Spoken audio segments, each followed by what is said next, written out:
স্বাগতম জানাইছো মই দীক্ষিত শৰ্মা আৰু এই মুহূৰ্তৰ এটা গুৰুত্বপূৰ্ণ বাতৰি দিব ওলাইছে। এবাৰ ডিজিপিক চ্যালেঞ্জ প্ৰদেশ কংগ্ৰেছৰ সভাপতি ভূপেন বৰাৰ যে মুখ্যমন্ত্ৰীৰ বিৰুদ্ধেও গোচৰ ৰুজু কৰক, ব্যৱস্থা গ্ৰহণ কৰক সাংসদ দিলীপ শইকীয়াৰ বিৰুদ্ধেও। আৰু এই চ্যালেঞ্জ দিছে এবাৰ ডিজিপিক প্ৰদেশ কংগ্ৰেছৰ সভাপতি ভূপেন বৰাই। এই মুহূৰ্তৰ বিগ ব্ৰেকিং নিউজ আমি আপোনালোকক জনাই আছো। ডিজিপিক চ্যালেঞ্জ এবাৰ ভূপেন বৰাৰ প্ৰদেশ কংগ্ৰেছৰ সভাপতিৰ চ্যালেঞ্জ এবাৰ ৰাজ্যৰ আৰক্ষী সঞ্চালক প্ৰধানক যে মুখ্যমন্ত্ৰীৰ বিৰুদ্ধে গোচৰ ৰুজু কৰিব লাগে, সাংসদ দিলীপ শইকীয়াৰ বিৰুদ্ধেও ব্যৱস্থা লোৱাৰ দাবী এবাৰ প্ৰদেশ কংগ্ৰেছৰ সভাপতিৰ। আইন সকলোৰে বাবে যে একে সেই কথাও প্ৰমাণ কৰাৰ দাবী উত্থাপন কৰিলে ডিজিপিক এবাৰ প্ৰদেশ কংগ্ৰেছৰ সভাপতিগৰাকীয়ে। লগতে বিজেপিৰ ৰাজ্যিক সভাপতি ভৱেশ কলিতাকো এই দুইজন নেতাৰ বিৰুদ্ধে ব্যৱস্থা লোৱাৰ দাবী কৰিলে ভূপেন বৰাই। এই মুহূৰ্তৰ বিগ ব্ৰেকিং নিউজ, ডিজিপিক চ্যালেঞ্জ দিছে এবাৰ প্ৰদেশ কংগ্ৰেছৰ সভাপতিৰ ফালৰ পৰা যে মুখ্যমন্ত্ৰীৰ লগতে ব্যৱস্থা গ্ৰহণ কৰিব লাগে সাংসদ দিলীপ শইকীয়াৰ বিৰুদ্ধেও। লগতে ভৱেশ কলিতাকো কৈছে যে এই দুইজন নেতাৰ বিৰুদ্ধে কি ব্যৱস্থা গ্ৰহণ কৰে বিজেপিয়ে তাকো চোৱা যাব। শ্বেৰমান আলীৰ সন্দৰ্ভতো মন্তব্য কৰি কৈছে যে আত্মপক্ষ ৰখাৰো সুযোগ লাভ কৰিব শ্বেৰমান আলীয়ে। কিন্তু সকলোতকৈ ডাঙৰ খবৰটো হৈছে যে ডিজিপিক চ্যালেঞ্জ দি এবাৰ ভূপেন বৰাৰ মন্তব্য যে মুখ্যমন্ত্ৰীৰ বিৰুদ্ধেও গোচৰ ৰুজু হ'ব লাগে আৰু সাংসদ দিলীপ শইকীয়াৰ বিৰুদ্ধেও ব্যৱস্থা গ্ৰহণ কৰিব লাগে, এই দাবী এবাৰ। আৰু চ্যালেঞ্জ আৰক্ষী সঞ্চালক প্ৰধানৰ প্ৰদেশ কংগ্ৰেছৰ সভাপতি ভূপেন বৰাৰ মন্তব্য আহি পৰিছে, মন্তব্য আগবঢ়াইছে। যদি মাননীয় ডিজিপি ডাঙৰীয়াই একেখন আইন চবৰ কাৰণে সমান বুলি পেলাই দৃষ্টান্ত দেখুৱাব নোৱাৰে, এতিয়া মুখ্যমন্ত্ৰী মই নকওঁ যে মুখ্যমন্ত্ৰীক এৰেষ্ট কৰক, তেখেত ব্যস্ত মানুহ কামত লাগি আছে, কেছ এটা ৰেজিষ্টাৰ কৰক। আৰু দিলীপ শইকীয়া ডাঙৰীয়াই যে 600 মানুহ মাৰিব লাগে বুলি উচতাই দিছিলে, তেওঁৰ বিৰুদ্ধে এটা ব্যৱস্থা লওক। আৰু শ্বেৰমান আলী ডাঙৰীয়াৰ যিদিনাখন আত্মপক্ষ সমৰ্থনত আমাক কথাখিনি কোৱাৰ মুকলি আকাশৰ তললৈ আহি আমাক চৌকজৰ ৰিপ্লাইটো দিব, সেইদিনাখন আমি পৰৱৰ্তী সিদ্ধান্ত ল'ম। এই ক্ষেত্ৰত আমি এটা কথা নিশ্চিত, আমি কাৰো কথা শুনি শ্বেৰমানৰ বিৰুদ্ধে শাস্তিমূলক ব্যৱস্থা লোৱা নাই।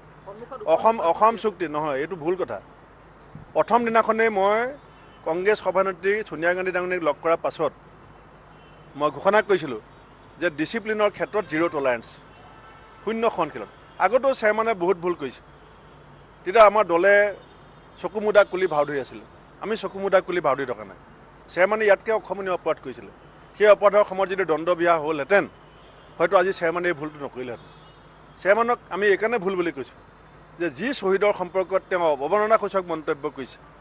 এই অসম চুক্তিখনৰ স্বাক্ষৰকাৰী আমিও, আমাৰ নেতা অল ইণ্ডিয়া কংগ্ৰেছ কমিটিৰ সভাপতি তদানীন্তন প্ৰধানমন্ত্ৰী ৰাজীৱ গান্ধী ডাঙৰীয়াই অসম চুক্তি স্বাক্ষৰ কৰিছিলে। এতিয়া অসম চুক্তিৰ স্বাক্ষৰকাৰী হিচাপে আমাৰ ৰাজীৱ গান্ধী ডাঙৰীয়াই যিখন চুক্তি, সেই চুক্তিখনৰ আধাৰত বা অসম চুক্তিত য'ত 855 জন শ্বহীদে আত্মবলিদান দিছিলে তাক আমি শ্বহীদ হিচাপে মানি লৈছোঁ। আমি এবাৰ শ্বহীদ হিচাপে চুক্তিত স্বাক্ষৰকাৰী মানি লোৱাৰ পাছত কংগ্ৰেছ দলৰ কোনোবা ব্যক্তিয়ে শ্বহীদক বেয়া কথা ক'ব, সেইটো আমি কেতিয়াও সহ্য নকৰোঁ। সেইটো আমাক কোনো নীতি শিক্ষা দিব নালাগে, আমাৰ নীতি স্পষ্ট। কিন্তু আপুনি জানে যে এজন হত্যাকাৰীকো আত্মপক্ষ সমৰ্থনত কথা ক'বৰ কাৰণে জাজে এটা সুযোগ দিয়ে। আমি একনায়কত্ববাদী নহয়, আমি সংবিধান আৰু গণতন্ত্ৰক সন্মান কৰি পেলাই দল চলাব লাগিব। সেইকাৰণে মই ভাবিছোঁ যে ৰাইজে এই কথাখিনি বুজিব। আৰু লগতে আমি চাব বিচাৰিছোঁ যে কংগ্ৰেছৰ যি দৃষ্টান্ত সেয়া বিজেপিয়ে দেখুৱাবলৈ সাহস কৰক। বিজেপিৰ মাননীয় সভাপতি কলিতা ডাঙৰীয়াই ভাল মানুহ, কলিতা ডাঙৰীয়াক ব্যক্তিগতভাৱে আমিও এজন ভাল মানুহ বুলি ভাবোঁ। এই ভাল মানুহৰ যিটো তেখেতৰ পৰিচয়, এইটো তেখেতে দিলীপ শইকীয়া সোণোৱালৰ বিৰুদ্ধে আৰু মুখ্যমন্ত্ৰী জয় বাংলাদেশৰ বিৰুদ্ধে কঠোৰ হৈ পেলাই ৰাইজক দেখুৱাওক। এতিয়া প্ৰথমতে আমি চাম যে বিজেপিৰ এজন সাংসদে 600 মানুহ মাৰিব লাগে বুলি কৈছিলে, এতিয়া সেইজন সাংসদৰ সম্পৰ্কত অসম পুলিচে কি ব্যৱস্থা লয়। দ্বিতীয়তে আমি চাম অসম বিধানসভাত আমাৰ মাননীয় মুখ্যমন্ত্ৰী ডাঙৰীয়াই জয় বাংলাদেশ বুলি কৈছিলে, সেই সম্পৰ্কত বিজেপি দল আৰু অসম পুলিচে কি ব্যৱস্থা। বহুত বেয়া পাম যদি মাননীয় ডিজিপি ডাঙৰীয়াই একেখন আইন চবৰ কাৰণে সমান বুলি পেলাই দৃষ্টান্ত দেখুৱাব নোৱাৰে। এতিয়া মুখ্যমন্ত্ৰী মই নকওঁ যে মুখ্যমন্ত্ৰীক এৰেষ্ট কৰক, তেখেত ব্যস্ত মানুহ, কামত লাগি আছে, কেছ এটা ৰেজিষ্টাৰ কৰক। আৰু দিলীপ শইকীয়া ডাঙৰীয়াই যে 600 মানুহ মাৰিব লাগে বুলি উচতাই দিছিলে, তেওঁৰ বিৰুদ্ধে এটা ব্যৱস্থা লওক। আৰু চাইমান আলী ডাঙৰীয়াই যিদিনাখন আত্মপক্ষ সমৰ্থনত আমাক কথাখিনি কোৱাৰ মুকলি আকাশৰ তললৈ আহি আমাক চৌকজৰ ৰিপ্লাইটো দিব, সেইদিনাখন আমি পৰৱৰ্তী সিদ্ধান্ত ল'ম। এই ক্ষেত্ৰত আমি এটা কথা নিশ্চিত, আমি কাৰো কথা শুনি চেয়াৰমেনৰ বিৰুদ্ধে শাস্তিমূলক ব্যৱস্থা লোৱা নাই। অসম চুক্তি নহয়, এইটো ভুল কথা। প্ৰথম দিনাখনেই মই কংগ্ৰেছ সভানেত্ৰী ছোনিয়া গান্ধী ডাঙৰীয়াক লগ কৰাৰ পাছত মই ঘোষণা কৰিছিলোঁ যে ডিচিপ্লিনৰ ক্ষেত্ৰত জিৰ' টলাৰেঞ্চ, শূন্য সহনশীলতা। আগতেও চেয়াৰমেনে বহুত ভুল কৰিছে, তেতিয়া আমাৰ দলে চকু মুদা কুলি ভাও ধৰি আছিলে, আমি চকু মুদা কুলি ভাও ধৰি থকা নাই। চেয়াৰমেনে ইয়াতকৈ অসমীয়া অপৰাধ কৰিছিলে, সেই অপৰাধৰ সময়ত যদি দণ্ড বিহা হ'লহেঁতেন হয়তো আজি চেয়াৰমেনে এই ভুলটো নকৰিলেহেঁতেন। চেয়াৰমেনক আমি এইকাৰণে ভুল বুলি কৈছোঁ যে যি শ্বহীদৰ সম্পৰ্কত তেওঁ অৱমাননাসূচক মন্তব্য কৰিছে, এই অসম চুক্তিখনৰ স্বাক্ষৰকাৰী আমিও। আমাৰ নেতা, অল ইণ্ডিয়া কংগ্ৰেছ কমিটিৰ সভাপতি, তদানীন্তন প্ৰধানমন্ত্ৰী ৰাজীৱ গান্ধী ডাঙৰীয়াই অসম চুক্তি স্বাক্ষৰ কৰিছিলে।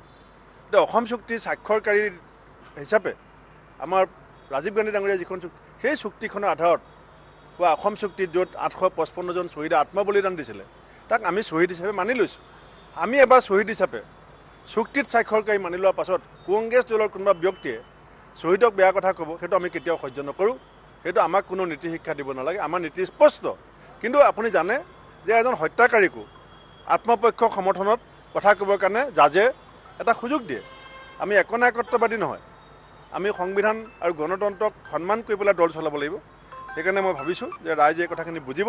আৰু লগতে আমি চাব বিচাৰিছোঁ যে কংগ্ৰেছৰ যি দৃষ্টান্ত সেয়া বিজেপিয়ে দেখুৱাবলৈ সাহস কৰক। বিজেপিৰ মাননীয় সভাপতি কলিতা ডাঙৰীয়াই ভাল মানুহ, কলিতা ডাঙৰীয়াক ব্যক্তিগতভাৱে আমিও এজন ভাল মানুহ বুলি ভাবোঁ। এই ভাল মানুহৰ যিটো তেখেতৰ পৰিচয়, এইটো তেখেতে দিলীপ শইকীয়া সোণোৱালৰ বিৰুদ্ধে আৰু মুখ্যমন্ত্ৰী জয় বাংলাদেশৰ বিৰুদ্ধে কঠোৰ হৈ পেলাই ৰাইজক দেখুৱাওক। এতিয়া প্ৰথমতে আমি চাম যে বিজেপিৰ এজন সাংসদে 600 মানুহ মাৰিব লাগে বুলি কৈছিলে, এতিয়া সেইজন সাংসদৰ সম্পৰ্কত অসম পুলিচে কি ব্যৱস্থা লয়। দ্বিতীয়তে আমি চাম অসম বিধানসভাত আমাৰ মাননীয় মুখ্যমন্ত্ৰী ডাঙৰীয়াই জয় বাংলাদেশ বুলি কৈছিলে, সেই সম্পৰ্কত বিজেপি দলৰ অসম পুলিচে কি ব্যৱস্থা, বহুত বেয়া পায়।